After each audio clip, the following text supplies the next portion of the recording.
As we look into finding our authentic selves, living our best life, or staying grounded and mindful, we're creating a conscious and deliberate path forward.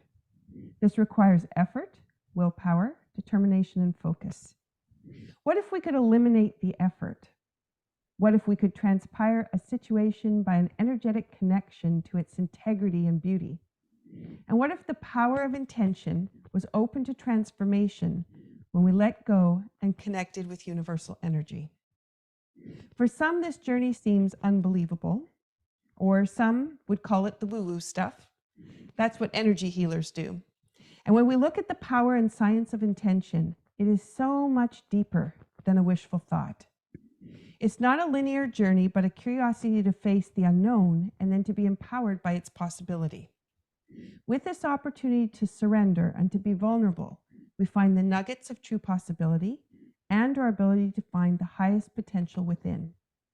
My guest today strives to find the jewel in her connections. As a publisher and a writer, Krystal Hille inspires thousands with her attention to intuitive writing, vulnerable moments, moments of reflection, and then writing from a place of wonder that can transpire the writer's life, but also the reader who journeys along the road too. And as an entrepreneur since 2008 and a publisher since 2021, Krystal is owner of Hill House Publishing. She's an international speaker, a best-selling author, and she's a soul leader mentor. As we listen to her story of transformation today and how that is now an inspiration for others, consider your story. Consider your ability to share your story. And we hope we inspire you to compassionately share and help others through your story. You're listening to Be Well with Michelle Greenwell. This is sponsored by the Cape Breton Tea Company and Dance Debut Inc. And I'm very pleased to welcome Krystal Hille. Welcome, Krystal. Thank you so much for having me. What a wonderful introduction. Thank you. Well, you make it possible. You know, as I was commenting before we hit the record button, just when I go to sit down to write these pieces up, the energy of the person I am lucky enough to work with always comes through. And so the eloquence of the words, you know, are a part of the inspiration that you send. So I so appreciate that. All right, so let's dive in with a affirmation card so we can get started. This comes from my affirmation for the body and biofield deck. And I'm just going to hold up the cover. So for those people that are listening to the podcast, it is a black cover. It has a picture of, it's an abstract piece, but it's a ribbon of color. And Tanya Levy, who put this piece together, calls it mother and child. So it's how we nurture each other, how we support each other. And I've chosen the card from Meeting the Divine. And this card, it comes up many times, actually. This is a common one I'm very familiar with, which has to do with the right hand and the 11th chakra. So for those people who are listening again, you can see a hand, which is not an abstract picture, which is many of our cards, but you actually see the hand, but it's reaching towards the sun. But there's this beautiful globe, which has many facets or sides to it, and it actually counts to 12. So, which is a really interesting piece, and it's in gray and white. And the affirmation that goes with it is safe to offer my gifts to the world. Every cell in my body awakens and rejoices with love. And it's the 11th chakra, and it's the right hand. Right hand is the opportunity to let go. So this gets us on our discussion for today, Krystal, letting go with that hand and seeing what can happen. Yeah. So for me, when I saw the card, it's actually offering up. You know, we're offering something up, and you know, I think we can offer up the things that we need to let go of that no longer serve us, so that we can bring in that really unique essence that we hold. And also on the flip side, for me, when I saw it initially, I thought we're offering our wisdom, we're offering ourselves up to the universe, and we're being met by this beautiful light. So it's as if just to encourage us to say, well, if you are sharing yourself authentically, if you're willing to be open, and the word contribution as well, you know, one of our core needs is the need to contribute that which we have learned to make a meaningful contribution to society. And if we do that with an open heart, we're met with this beautiful light and everything becomes better for it. Mm-hmm. That's beautiful. It's lovely to be able to bring in the two facets of that thought, because some people really do hold back on their story, thinking it's not valuable, and then not realizing by holding back what they keep from other people, which is really Exactly. interesting. Yeah. Yeah. Yes. I can see you and I are going to dive in fast. Do you want to share, as we try to engage, we've set the intention for how we want to move forward. So let's put it in flow by adding our tea today. So what tea have you added today? I have green jasmine tea today because it's 7 o'clock in the morning here and I still need that little bit of a kick, but it's also got the sweetness to it. Mm-hmm. And what's the mug that you chose? The mug is my big mug. It's like it's pretty. I like the color. It's like it really does. It's you can see how big it is. Yeah, I love big mugs. It's just the one I always use. Yeah, and nice and easy to hold. What I've noticed with many of the people on the podcast is they choose something that they can almost hug. That's what they're doing with their hands. Yes, I have one of those hugger mugs as well. They have this round shape, but today I'm just going for the one that I usually would have. Yep, yep. And I've got today, to represent the Cape Breton Tea Company, I have Queen Mary. And this is an organic creamed Earl Grey. And it has a gentleness. So where black teas often have a little bit of bitterness, this has a very soft without adding any milk. So I like it because I don't have to worry about putting the dairy inside of it. But I was thinking about our stories and I was thinking about gentleness and persuasion. So I thought, okay, what will I choose for my mug today, which would typically be a mug. But I decided I would get my great-grandmother's gold teacup this time. And so Queen Mary is in this gold teacup. And I know for us in Canada here, we're celebrating Memorial Day and Queen Victoria's influence. So I guess I've got a little bit of royalty happening. So here's my gold teapot. And it's always fun just to bring this out and remind me of my great-grandmother. So cheers to you. Thank you very much for being on the podcast with me, Krystal. Cheers.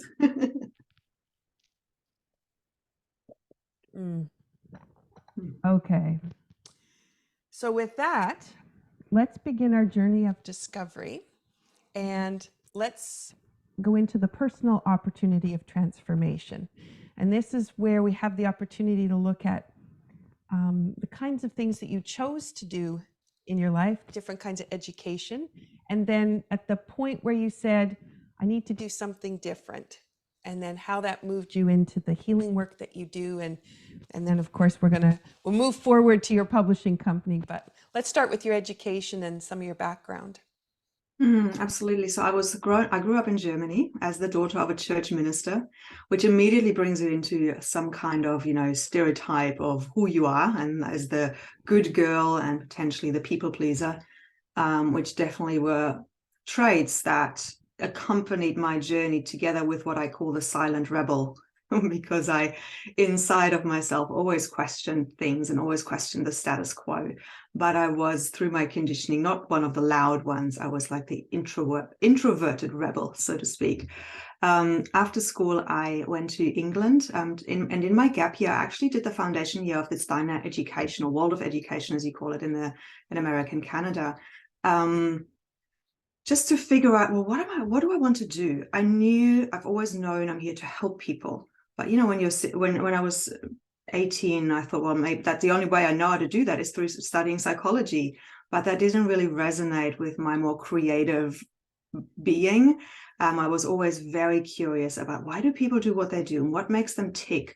And so I loved literature, and I was the editor of my school magazine and really just exploring human conditioning through literature. So I then found myself studying English literature and theatre studies in the UK. And after a kind of exchange with the US, and spending a summer in New York, living a really bohemian life and saying, I've always really listened to the universe and like been guided by that and guided by my inner voice. So I've not in that sense, when it comes to my profession, I've always followed the inner calling, not so much in my relationships where I married for safety. So in terms of, I wasn't ready to be single. I wasn't ready to let him go, but I knew it wasn't 100% the right thing. I stayed in it. And I'm sure many can relate that we sometimes do things for safety, even if it might be staying in a job. But then the universe catches up with us. That's what I believe. We get signs, and until it gets so loud that we know we have to leave. And so that was for me the after a really beautiful career in theatre, working with the Royal Shakespeare Company and Opera North, and touring Europe with certain companies and doing my own shows, a lot of that just suddenly, in my case, the universe communicated by taking all of that away from me. To say, well, you can't distract yourself with your career. You actually have to focus on what is right here, right now in your relationship. And that's when I really listened and tuned in and said, okay, I actually have to leave. I wasn't ready, but it was almost like the universe forced me. And I think that's one of the first transformations that I call the coronation of my inner queen. Until then, I was the damsel in distress in many respects. I was still a girl in a 20-year-old body. But then with that divorce, it's like, okay, now I'm the queen of my own life and I need to make it work. And I kept listening to the synchronicities because the theatre work didn't come back. I gave myself a year to rebuild and it didn't. So I was asking again, where am I meant to be? What am I meant to be doing? And lots of synchronicities, and a literal dream later, I end up in Australia in 2006. And yeah, it was fascinating. Like when we listen, the universe talks to us, and it talks to each of us differently based on our reference points. That's what I found. So when I came to Australia, I didn't want to rebuild my career in theatre. It didn't resonate. And then I wrote myself into clarity. This is where the writing piece comes in again. And I did the Artist's Way by Julia Cameron, which is a beautiful book for artists to overcome the inner critic and step into deeper self-love. And one of the exercises in it is to write every morning 3 A4 pages handwritten for 3 months. And so that was in itself a powerful transformational journey, because when we're writing, and the power of writing really helps us to get clear on all the stuff. I was going to say rubbish, but all of the thoughts, the negative thoughts, but also the inspirations that are actually in our head. And I remember one of my mentors was telling me, a business mentor, your mind is not meant to be a storage device. Your mind is there to allow things to flow through. So we need to store our thoughts somewhere else, not in our mind, because that just creates overwhelm. Mm-hmm. And so through that writing, it's literally like a verbal diarrhea. It's a clearing out the channel, which can become so blocked when we just hold everything. And so in the beginning, I really noticed there was a lot of reflecting on my life in a kind of all the things that are wrong. But later on, I started asking more powerful questions. And there's a saying in coaching that our life is determined by the questions we ask, not on the answers necessarily that we receive. Mm-hmm. But the quality of questions determines the quality of our life. Wow. And so I started, I started asking better questions after I had gotten rid of some of the junk that was kind of sticking around in my head. And at the end of it, I wrote myself into clarity, and then life coaching showed up in 2008. So then I thought, that's how I'm meant to help people. I was just in training during my 20s because I needed to gain my own life experience before I could hold space for others. And so the theme or the through line really was that even in the theatre work, I empowered people. I empowered the actors to give their best performance, because I could really see their essence and meld that or bring that together, combine that with the character, so that they were uniquely themselves, but also in the guise and the costume of the character. Mm-hmm. And then, of course, with life coaching, helping my clients to live their best life, changing their story, going through that transformative process of really becoming aware. And I think that's what it is. It's the awareness that helps us to transform. Mm-hmm. And then I added, became a Tantra teacher, added that into the mix. I'd been practicing privately, but I really realized that a lot of the women, particularly I was working with, were quite disembodied. They were checking out, their soul was checking out, and when things were traumatizing or not safe. And so how can we manifest our lives when we're not in our body? We can't. And so I felt, well, if we can help activate the life force energy in the body and bring awareness back to the body, then we can command our reality a lot more easily or better. So I did that, and I ran workshops pre-COVID, and then all of that shut down because that had become my main thing, facilitating these beautiful workshops, speaking in festivals. And then I also simultaneously went through my second divorce from the father of my children, and I didn't want coaching. I just didn't have the energy to hold space for anybody other than myself and my kids. And in that moment, again, the universe dropped publishing into my sphere, so to speak. In 2020, I was in 2 multi-author books, and it really resonated. And when the lady said, I'm teaching people how to do this, my whole body just said yes. And initially I was wondering, how is that helping me empower people? But now I realize, this is exactly the perfect next step. So that brings us to now, having done this for 2 and a bit years and worked with over 150 authors. And that's a lot of authors in 2 years' time. Yes. When you said that number to me before, I was like, wow, Yeah. Can you be influential one-on-one coaching, and can you be influential in group settings? And then to think that's how many authors, can pass through your hands and your guidance. That's huge influence. Yeah. And I'm currently working with 45 in 3 different multi-author books. Amazing. Yeah, it's great fun. I want to go back because you did say one thing that kind of tweaked, and it was asking yourself the right questions. And I'm thinking about those people. Someone said the other day, and she's a counselor, and she guides people on lots of things, but she said the questions she asks herself are of today, like right today, what she has to do. And so for her, when we were in another discussion about down the road, 5-year plan, 10-year plan, and she says, no, I just have my today plan. But I was just thinking about what you said about asking those questions, because you can ask simply the questions of today, but it's a lot more difficult to ask the questions of 1 year time, 2 years time. Where do you want to be? Do you want to just chat maybe a little bit more about some of your reflections on that? So I like to know where I'm going. I like to dream, and I like to have my goals, and I have them written down. And I think it's the stress around those goals, if we want to call them, or intentions or desires, comes in when we attach to those outcomes. But when we can just put them out there, surrender them to the universe, and just hold the feeling of those, what that will give us, the feeling of that in our right now, in the today. Today I want to feel free and joyful and relaxed and, have inner peace, because that's what I see the future self being. And then I bring that future self into the present moment, into the now. But I also know that there's somewhere that I still want to journey to.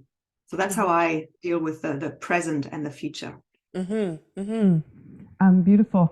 And then I was, just as you were saying that, I was thinking about your transformation, because 2 divorces, there's a lot of transitioning work, with 1 to take that first step, and then 2, what that means from the other side. As you look back now and you see the gifts that came out of your courage to take those steps, what do you feel inside about having taken that step? And I know I say courage to you. I'm sure there's lots of emotions that come up. Yeah, look, I think it definitely takes courage to trust and to listen to the inner guidance. And I feel that when, there's this pleasure pain principle where we say our human condition is that we do more to avoid pain than we do to fulfill pleasure. And so when the pain of the current situation or environment becomes so strong, we get propelled into changing and transforming. And it's almost like in my life, was it courageous? Yeah, but I always felt like it was the only choice I had if I wanted to continue expanding and being my authentic self and striving towards becoming the best version that I can be. And for me, that is just, that constant evolution of being in my highest essence is just non-negotiable in my life.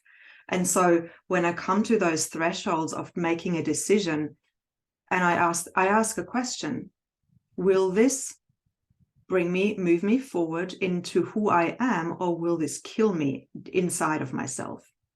And if the answer is it's going to kill me, then it's almost, for me, I was like, I have no choice. This is just what the next step, the next obvious step. Does it take courage? Absolutely. Absolutely. Mm-hmm. Mm-hmm. And as your children have observed What you're doing, what transformed for the relationship you have with your kids around what they've observed of you? I think Tara always says, my mummy runs a business. My mummy is an entrepreneur. I think that she quite likes that. I think in my son, he wants to become an entrepreneur. And this is him being a free thinker as well. Like I've actually taken him out of school, and we're just in the process of filling out the application for homeschooling, because he doesn't see the point of doing homework and spending 7-8 hours. He's 12. He's just turned into year 7, and they're just getting this homework. Is that, Mum, that he doesn't see the point? It's like, well, it's taking me away from the things I really want to learn and that I really want to do, which is he wants to do composing and music. And so he said, I'm a bit behind with my homework, but I just don't want to do it. He can't see the point. So I think what it inspires them to do is, just to follow their heart and to do what's right for them. And he'll still get his education. He'll probably have running a business, making his own money by the time he's 17. Exactly. And you'll be able to Channel those pieces through the education that he does need, which is always interesting. Exactly. So that's what I'm going to encourage him with, and putting him in contact with a beautiful mentor who does that, who specializes on teaching how can I learn through my passion the things that maybe I don't want to learn so much. Mm-hmm. Mm-hmm. And that thinking skill, I think, will then set him up for life in a way that he can think independently, and he can it's framing, isn't it? And for all of us, like, how can we bring joy to the things that we don't like doing? I guess it's the overarching of, if we want to universalize it and make it relevant for everyone. How can I bring joy into washing up? How can I bring joy into doing my emails? How can I bring joy to the things that I really don't want to do? Yeah, exactly. And then that is the entrepreneurial journey too, is to find that joy, because we're all doing that piece that we feel is so important for us as entrepreneurs. But yep, sometimes you have that fleeting 10% to work on what you really wanted to, but then you have all the other stuff that makes it possible, which you hadn't anticipated. Yeah. Yeah. Okay, so you talked about writing yourself into clarity. Do you want to talk a little bit about that? Because that's something that you inspired in me in our conversations that we've had, and really what happens in that writing process. And I'd love for you to share that with everyone. So I've already shared how I wrote myself into clarity with my career, but what happens in the containers with the multi-author books is that, so when we take the time to reflect on our journey and then leading it into, why do I do what I do? And really asking, I always ask a question. It's like borrowing from Dr. John DeMartini, who says our voids create our values. when we look at our life from that perspective, and what were the voids that I had in my life that I now, the opposite of which is now very important to me. So for me, it was the disempowerment. And I didn't share that story, but I'm not going to go into, but there was something that happened in my childhood that really disempowered me and took all trust away from me. And you can see how trust has played a role in the decisions that I've made, and, moving continents and careers and doing all sorts of things. But so our voids create our values. That which we perceive as absent is that which we really strive for to achieve. And so when I give this principle to the writers and they reflect on their journey, often what they realize is, firstly, one could be, wow, I didn't realize how far I've come. I've never taken the time to honor and acknowledge myself. And so that then creates a transformation of stepping into greater confidence and that greater clarity gives that greater confidence, which then helps them to show up differently in the world, show up differently to potential clients, attract more people, because they also are now able to articulate themselves more clearly. And the other transformation that happens is that when people write, suddenly pockets of shame may pop up, or pockets of unresolved trauma, where they say, wow, I thought I dealt with that. But there's still tears around it. And so often the writing process then brings out those tears and brings that to the surface. And then it just pops, it releases. Because when we put it on paper, there's this powerful thing of transmitting it again out of our mind, out of our head, out of our being, onto the page, externalizing it so we can gain a little bit more distance from it and see it perhaps more objectively. So it helps in that way.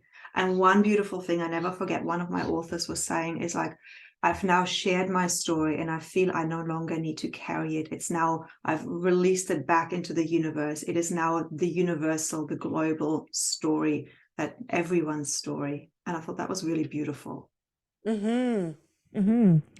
So for those people that maybe aren't familiar with the compilation books, typically there's a theme around the book, and then authors come together to share their aspects or ideas around what that theme is. And the writing is to fulfill, for some cases, it's a page. Sometimes it's a couple pages, maybe it's a chapter, but it's usually about the theme that the book is around, and they make their contribution based on their education, background, experience. But what you're describing is not that. Your description is that you come with an idea, but there's this transformative process that happens within the time they spend with you. And like you said, that person was able to let go of that story and move on. And for those people that maybe have told their story many, many times, and they're just reiterating it again to put into a book, it no longer becomes that. And do you want to talk a little bit about that? Because I know we talked about, what is your secret sauce? How do you get this inspiration coming forward? And I think this is just so vital for people to understand. They have a potential with you that's so different. Yeah. Yeah, it's very true. Because of my background as a life coach and, spiritual teacher, meditation teacher, what I bring into this. So we still have the theme of a book, but then we look at the story, the life story of the author, and we look at their expertise, and we simply share their story through the lens of a particular theme. So for example, the current one that's in progress is Beyond Certainty, finding courage to embrace the unknown. So it's a theme that somebody can really easily relate to, pick stories from their life so that the readers can learn who they are, and then they can position themselves in their expert status so that potential clients can come into their world. So the theme of the book just holds the personal story. And I think what I'm bringing to the authors is this ability to see them. I can see people, and I encourage them to go deep into their story, not to stay surface, but to go really deep, because the deeper we go, the more permission do we give the reader to also reflect deeply on their own story. And we're not just sharing the story. And this is the other thing, you see a lot of these multi-author books where there's people just sharing their story, and it's like one big blah, here's my story. And then I say, so what? Why? Great. That sounds amazing. You had a really terrible childhood, or you had, wow, your transformation is amazing. But then where does that leave the reader? So then and it is the first draft, everyone needs to get their story out in this way, because that's the personal transformation. That's the personal, I'm writing for myself. And that's the first step. And it's a very important step. And then the next step is that we flip the lens of, now let's look at it from the reader's perspective. What themes, what wisdom, what tools can you tease out of your story? Can you highlight so that the reader can actually have a transformation as well? So it's we're telling a story in order to make a teaching point. And therefore it becomes transformational for the reader, which I'm excited about, because ultimately I'm here, my mission at Hill House Publishing is to awaken and empower humanity into deeper sovereignty and connection. So the story aspect will show, wow, if they can do it, so can I. And then the teaching aspect will show them how. That just lends right back to the same idea with the podcast. For me, is about what is it that inspires people to actually make the change? Because so many people can just stay where they are, keep doing what they're doing. They can be happy, they can be fulfilled, they can have all the things that were on their bucket list. But what is it that makes them go, I want to do something different, or I want to follow that dream that's been back in the background for so long, and I've just never gone there. And then all of a sudden, that spark that says, this is the time. And so that's what I'm hoping with the podcast, those kinds of transformational stories come out. And just listening to, how you took your journey, and it's not a straight journey. It's a weaving journey, and it has its ups and downs, and it has its glory days, and it has its time when you really have to dig deep and push through. But on the other side of that, how many people now that you're inspiring to look at their story. So for us listening to this podcast and listening to what you're saying, that gratitude we have that you've taken that initiative to bring yourself to this place, to bring yourself to a publishing company that can do this kind of work. It's truly amazing. Thank you. Yeah, our lives are like the river. It moves, it goes around bends, but it always goes back to the ocean, whatever the ocean represents for each one of us. Yeah. And it's that question to ask, what is inspiring me? How can I live my life more fully? So that even when, for me, that's the question that moves me forward. And how can I contribute? That growth and contribution are, again, core values that we all have in some way. Once our basic needs are taken care of, we can then look at, how can I contribute? How can I grow even further? And there's that little piece. How can I grow even further? So we just think, we got to this place, and it's like, I'm so happy with where I've achieved to here. And then, is that it? Do you want more? What's on the other side of that next door? What's that next vision going to pull you towards? Yeah, beautiful. Okay, so you've got a couple compilations on the go. If I was someone who's listening thinking, maybe my story has the opportunity to transform, how do people get involved in a project with you? So you can simply reach out to me on, social media or through the website. Let's have a conversation. We'll see what would serve you the most, because I think for me, that's always very important. I don't want to just get people into a book. I want to see, okay, what is in it for you? What will this give you? How will that transform and expand you? So I've actually got a couple of books happening. I won't mention them because this is an evergreen podcast, but there's always opportunities that we have, not just for compilation books, but also for writing your own book as well. And that's a nice piece too, because we do have the stories where somebody does want to take the whole book, The whole book to that. And what kind of writing are you doing currently for yourself? I'm curious now, through all that you have done by writing, where are you going? So I have a book, a solo book in the making. It's called Authorship Unleashed. And I've created these 4 author archetypes, having worked with so many people. I have created 4 author archetypes that I will share in the book. There's also an author archetype quiz that I've created, which we can put in the show notes as well, for people to find out, because I feel like it's important that we play to our strengths, that we know what they are. Because so often there's people saying, yeah, I have an amazing story to share, but I'm not a writer. So we all have an inner writer within us, and sometimes he's just a little bit dormant. And I do have some tools to reawaken that. And the author archetypes certainly help that. So I'm in the process of putting all of that into a book. Beautiful. And we are post-pandemic. So have you the opportunity to do some in-person work? Are you doing most of it online? So at the moment, most of it is online. I do have, my long-term vision is to take writing retreats to sacred places around the globe, and see how that energy can deepen us into our own essence and our own journey. But at the moment, everything is online. Beautiful. Well, even just when you said to sacred places, and I'm thinking, oh, I can see people coming along just to find out, where are you heading? What are you doing? Yes. Those will become amazing, because there won't just be writing retreats. There'll be the whole thing, or the whole transformation. Exactly.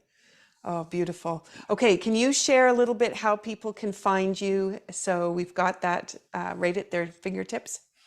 Yeah, so my website is krystalhille.org, KrystalHille.org, and that's also where you can find me on LinkedIn, and Facebook is where I'm most active. Perfect. That's great. So to finish off today, I usually have some kind of a movement activity to offer people. They've been sitting listening to the podcast, and maybe they were busy doing something while they were listening, but now let's do something that really will put that activation towards transformation. What do you like to do movement-wise? I love to, sometimes it depends on what mood I'm in and what the intention is of the movement. But if there's something I need to let go of, I literally just love shaking. Starting with the arm, with the hands, just shaking it all out, and then starting, bringing the knees in, and the whole, until the whole body is in there. And it's like inspired by the Kundalini shake. There's Osho has a whole meditation, a shaking meditation, and there's retreats in Bali, I know, that where people just shake to shake things out of the body. So I like doing that, to just get the stagnant energy out of, or whatever else needs to be released.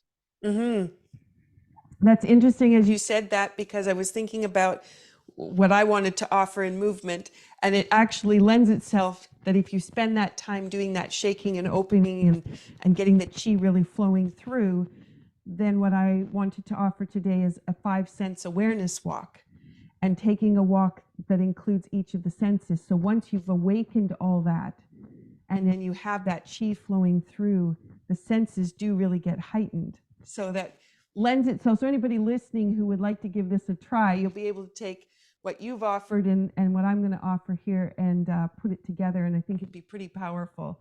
And then I would recommend people go sit down and do a little bit of writing, and see how, having listened to the podcast and the energy that we created, what might come out of the writing that might not have been there before. So what I'm going to do is I'm just going to say a little bit about the 5-sense awareness walk, and I'm going to read my notes, because I want to make sure I'm clear on the instructions of this.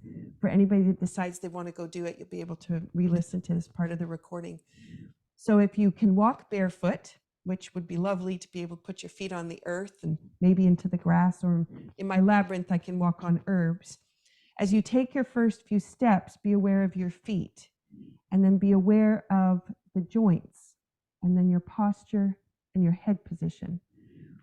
And as you open up your sense of smell, notice what comes in. Breathe into the smells, and then see if they grow in awareness. And then listen to the sounds of nature around you and within, and then see what you hear. And then start to notice if there's some kind of a chorus that comes in. Maybe there's something that's more of an isolated sound. And then as you continue, what do you taste as you're walking? Then you can move to your sense of touch. How does the ground feel? What do your hands notice? Maybe your skin? And I'm going to say the biofield. So how does it feel on the outside of the body? Because a lot of times we listen to the inside, but what does the outside have to say? And how far away can you notice that sense of touch? Sometimes when the chi is really flowing, you can notice it a half a foot or a foot above the body. So it can be quite a ways from the body. And for those who feel the expansion of energy of the space around the body, you might be able to draw a lot of awareness about your surroundings and then get a sense of touch or vibration that's coming from the area that you're in. And then you can add what you see. Notice the colors, the hues, the full picture, maybe the details. And then how does the addition of sight change all the other senses? And then if you come back to your walk, how has your walk changed? Do you have the same feeling in your joints? Same noticing of the neck, the alignment of the body? And then what do you notice about your feet? And now that you've completed a 5 senses walk, what do you notice about your life? And how can you bring in some of those key pieces?